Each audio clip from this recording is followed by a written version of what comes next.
ये कल्याण स्वरूप उपासक जो हो चुका है उसकी स्थिति है, पर इसको बहुत ऊंची स्थिति मान के छोड़ नहीं देना है। अपने गौर से देखो, अपने आराध्य देव झलक रहे हैं कि नहीं? वो हैं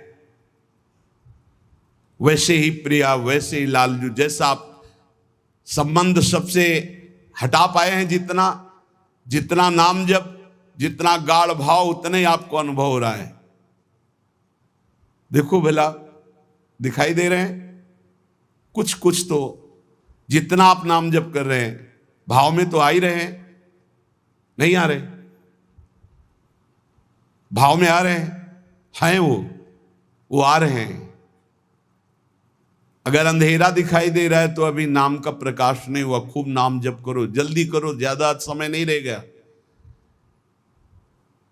गाड़ी आने वाली है, बस भागना है, यहां से भागना है। कुछ समेट नहीं पाओगे, जल्दी समेट लो मन और इंद्रियों को और लगा दो नाम पे, और भाव की प्राप्ति करके भाव देश से अपने देश में जाना है, अपने प्रिया प्रीतम के पास जाना। मान लो, ये सब अज्ञानियों की बात न सुनो। और हमने उपासना की, भक्ति की, हमारे अमुक मर गए, अमुक क्या तुम भी मरोगे, सब मरेंगे। यहाँ जाना है, यहाँ आए हो कमाने के लिए, भाव बनाने के लिए, भजन एकत्रित करने के लिए। जिसकी समझ में ना आए, आप तो सत्संगी हैं, आप तो बड़े कृपा पात्र हैं, आप तो समझ लीजिए, जाना है, तैयारी कर लो। जितना भाव है उतना ही आपकी ऊंचाई है। तार्किक लोगों से बचिए। अरे कोई ध्यान है, कोई प्रभु है, ये तो तुम्हारी कल्पना है। नहीं, यहां कह रहे आपको जितना अनुभव में आ रहा है वो प्रभु हैं। पक्का विश्वास करो, प्रभु आए हैं आपके ध्यान में। गाढ़ भाव को, ये था माम प्रपद्यन्ते तास्तत भजाम्यम। पुलकित हो जाओगे कि हाँ, प्रियाजू आ गई, देखो हमारे ध्यान में लालजू आए। लालजू प्रियाजू कैसे गलबहिया दिए हुई, कितना सुंदर निकुंज है, कितना सुंदर लता भवन, सुंदर पुष्प के पावड़े बिछे हुए, पराग की गद्दी लगी हुई, उस पे युगल सरकार कैसे विराजमान है। ये भाव में देखो, अधरों पर बंशी है, गलबैया दिए हुए युगल सरकार। प्रियाजू लालजू की तरफ देख रहे, लालजू प्रियाजू की तरफ देख रहे, और बंशी से वो नाम गुणगान कर रहे प्रियाजू का। किसी को कभी प्रमाणित करने की कोशिश मत करो कि आपका भाव बन गया है। अविश्वासी से कभी ये वार्ता भी मत करो, नहीं तुम्हारे भाव में ठेस पहुंच जाएगी। ये साक्षात भगवत दर्शन है, साक्षात भगवत दर्शन। इसी से गाढ़ अवस्था में बस बात बन जाती है, यही गाढ़ अवस्था। श्रद्धा विश्वास करो, साधन का मूल मंत्र है श्रद्धा और विश्वास। जो नाम जप कर रहे हो, जो भावना में प्रभु आ रहे हैं, वो आ रहे हैं आपके, विश्वास करो आ रहे हैं। पर यह किसी से कहना नहीं है, किसी तर्क के द्वारा अपनी इस श्रद्धा को नष्ट नहीं करना। अरे ये तो कल्पना है, नहीं, साक्षात प्रभु आए, कोई उनके लिए कल्पना भी नहीं कर सकता। अगर वो ना पधारे तो कोई भाव, मुनि मन ध्यान धरत नहीं पावत। भक्त जब गाढ़ भाव नाम के बल से करता है तो देख सकता है। जो शास्त्रों में रूप वर्णन है वो एक अंश मात्र है, जो रूप है उसका तो वर्णन हो ही नहीं सकता।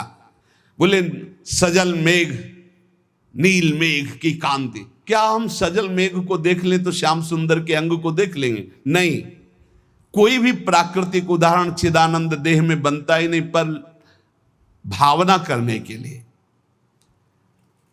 शास्त्रों में जो रूप है वो अंश मात्र केवल वाणी से प्रकट है, पूर्ण का तो वर्णन ही नहीं हो सकता। भगवान का वो रूप, वो वेश, वो प्रकाश नाम जापक अन्य संबंध त्यागी उपासक के हृदय में प्रकट होता है। जैसा रूप भक्त चाहता है वैसा रूप प्रभु प्रकाशित कर देते हैं। भक्ति की जैसी इच्छा होती है, जितनी सामर्थ्य होती है, उतना ही भगवान अपना रूप प्रकाशित करते हैं और धीरे धीरे उसको दिव्य लीलाओं का रसास्वादन कराने लगते हैं। जो साधनाभिमानी हैं उनको ठग लेते हैं। काम क्रोध लोभ मोह मद मत्सर, वो भाव देश तक नहीं पहुंच पाते। जो साधनाभिमानी हैं कभी कभी इनको मार्ग भ्रष्ट करने के लिए उपदेवता विघ्न डालने लगते हैं। छोटे मोटे चमत्कार, छोटे मोटे मन की बात जान लेना, छोटा मोटा ऐसा आकर्षण, और मार्ग से भ्रष्ट कर देते हैं। लेकिन ये उनकी बात है जो साधनाभिमानी है। जो कृपा पात्र जन है वो ना किसी से भयभीत होते हैं और ना कोई विघ्न उनके जीवन में डाल सकता है। मत चित्ता सर्व दुर्गाणि मत प्रसादात तरिष्यसि, भगवान कह रहे हैं मेरी कृपा से उनके सारे दोष नष्ट हो जाते हैं, मेरी कृपा से हर विघ्न से वो पार हो जाते हैं।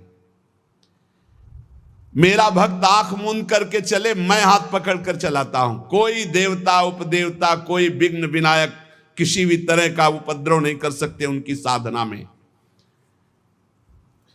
अनन्य श्री भगवान का ध्यान रखिएगा, साधनाभिमानी को भ्रष्ट होना पड़ेगा।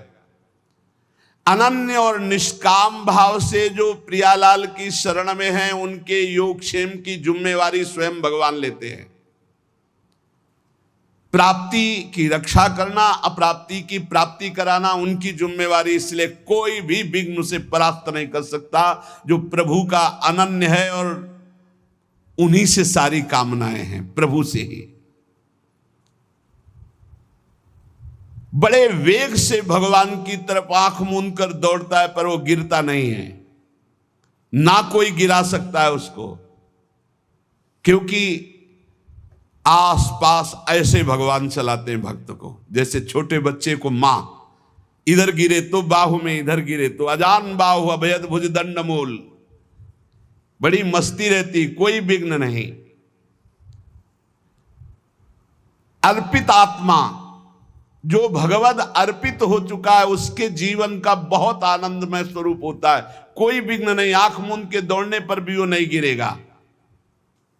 बस आवश्यकता है भगवान में मन को, भगवान में प्राणों को, भगवान में समस्त संबंधों को अर्पित करना। ये कठिन बात है। ये दारागार पुत्राप्तान प्राणान वित्तमम परम वित्तमिमं परम हित्वा माम शरणम याता कथम तास त्यक्त मुत्सहे। जिसने स्त्री पुत्र घर बड़े बुजुर्ग प्राण धन इहलोक परलोक सबको मेरे लिए आत्मसमर्पण कर दिया है, मेरी शरण में आ गया है, मैं विचार भी कैसे कर सकता हूं कि उसको छोड़ दूं।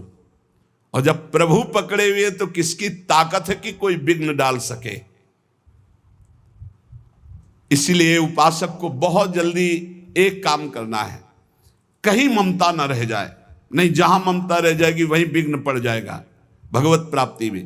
तन मन धन सर्वतो भावेन एकमात्र आराध्य देव श्यामा श्याम के चरणों में समर्पित, निष्प्रिय निरीह, मोक्ष की भी इच्छा नहीं, श्री हरि चरणों में पूर्ण समर्पण, तब पूरी जिम्मेवारी भगवान ले लेते हैं। आप निश्चिंत हो जाओ, निशुक हो जाओ, निर्भय हो जाओ। साधना का जो परिपक्व स्वरूप है वो भावना है। भावना के मूल में श्रद्धा और विश्वास है। भावना कभी मिथ्या या कल्पना नहीं होती। उपासक को भाव से ही रसास्वादन मिलता है। भावोत्सवेन भजताम रसकाम धेनुम तम राधिका चरण रेणु मामिस्म। यदि भाव नहीं उत्पन्न हुआ तो अभी जीवन सुन। साधना की अवस्था में आपको लाभ मिला है क्या? भाव। भाव साधु को, साधक को, भक्त को, उपासक को उपलब्धि हुई है तो क्या उपलब्धि हुई? भाव। जैसे ज्ञान मार्ग में भी भाव है, ब्रह्म भाव। भगवत भाव में है सखा भाव, दास्य भाव, वात्सल्य भाव, गोपी भाव, सहचरी भाव। भाव की प्राप्ति होना। श्रद्धाहीन, मिथ्याचारी, मनमानी आचरण करने वालों को भाव का परिचय ही नहीं, जानते ही नहीं कि भाव क्या है। सच्ची मानिए, जिस दिन आप भाव में डूबने लगेंगे आपको कहीं जाने आने की जरूरत नहीं। यहां के ठाकुर का दर्शन नहीं हुआ तो विश्व में कहीं भी दर्शन करे और शांति नहीं मिलने वाली। इसलिए जो भगवत कृपा पात्र होते हैं वो अंतर में घुसना प्रारंभ कर देते हैं, अंतर्मुख होकर के अपने हृदय देश के ठाकुर के दर्शन की चेष्टा करते हैं। हृदय के भगवान का साक्षात्कार हो गया तो सर्वत्र हो